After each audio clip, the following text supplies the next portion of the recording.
राधे गुरु जी। जी राधे राधे। गुरु जी, हम लोगों ने आपसे दीक्षा लिया, 7 दिन यहाँ हम लोग सुने हैं सत्संग। हमारे जीवन में जो परिवर्तन हुआ है वो खुद मैं महसूस कर रहा हूँ। हमने अपने सारी समस्या को ठाकुर जी को दे दिया जी, और ये मान लिया अब टेंशन हम मुक्त हैं कि जिधर गाड़ी वो हमारा ले जाएंगे हम उधर जाएंगे। बहुत सुंदर, यही समर्पण है। जी। दूसरा एक मेरा अनुभूति अंदर में ये क्वेश्चन है मेरा बोलिए। कि जो रिश्ता ईश्वर ने बनाया, माँ का, भाई का, बहन का, रिश्तों को मैं बहुत महत्व देता हूँ।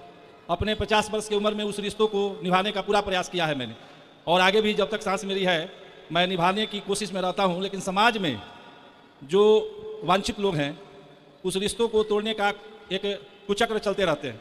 गुरुजी, इनको रोकने का क्या उपाय है? जब हम रिश्ता खुद निभाना चाहते हैं, ईश्वर ने माँ और बेटे का रिश्ता बनाया तो उस माँ के पेट से जन्म दिया, उसी माँ के पेट से बहन पैदा ली, भाई पैदा लिया, और उस रिश्तों को जमीन से और धन से हम तोड़ना नहीं चाहते। वो जमीन किसी काम का नहीं है, वो धन किसी काम का नहीं है जिससे रिश्ते टूट जाए। सही है। उस रिश्ते को निभाने का मरते दम तक मेरा प्रयास रहता है कि मैं करूं।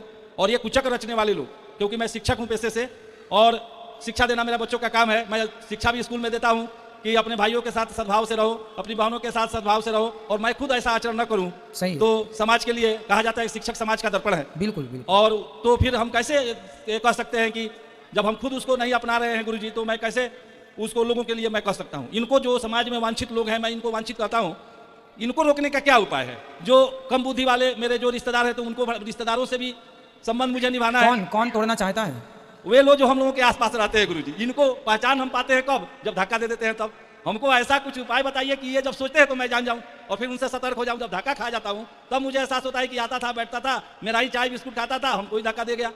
और ये सबसे बड़ी समस्या है मेरे सामने। क्यों? इसका उपाय ये है कि हमारे शास्त्र कहते हैं अति विश्वास न करना बंदे, इति तेरी हो जाएगी, और बिन पंखों के पक्षी जैसी गति तेरी हो जाएगी।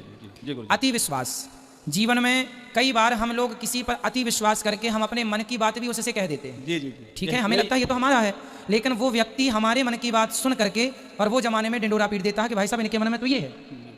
कहावत है घर का भेदी लंका ढा है। जी जी। ठीक है जी गुरुजी। तो जीवन में कभी भी अपने मन की बात उनको ना बताना, जो कि या आप अपने मन की बात अपनी, शास्त्र तो ये तक कहते हैं अपने पुरुष लोगों को अपने मन की बात अपनी पत्नी को भी ना बताओ। जी जी गुरुजी। जो विशेष बात है, बिल्कुल डीपली है, वो पत्नी को भी नहीं बताना चाहिए। कारण क्योंकि पत्नी को पचेगी नहीं। जी गुरुजी।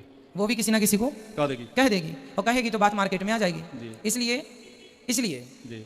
अपनी बात जो भी है सिर्फ भगवान से हमें सुख कहना है, भगवान से दुख कहना, भगवान से, बाकी पत्नी से सब बताओ, ऐसा नहीं कि ना बताओ। जी जी जी। पत्नी वो को तो बताओ, अर्धांगिनी है, उससे तो सब बताना है जी। पर जो विशेष बात है वो पत्नी को बताओ, बच्चों को बताओ, अन्य किसी को ना बताओ। खासकर पड़ोसियों को तो कोई बात नहीं बताना चाहिए। जी जी, वही ज्यादा काम बिगाड़ते हैं। हाँ।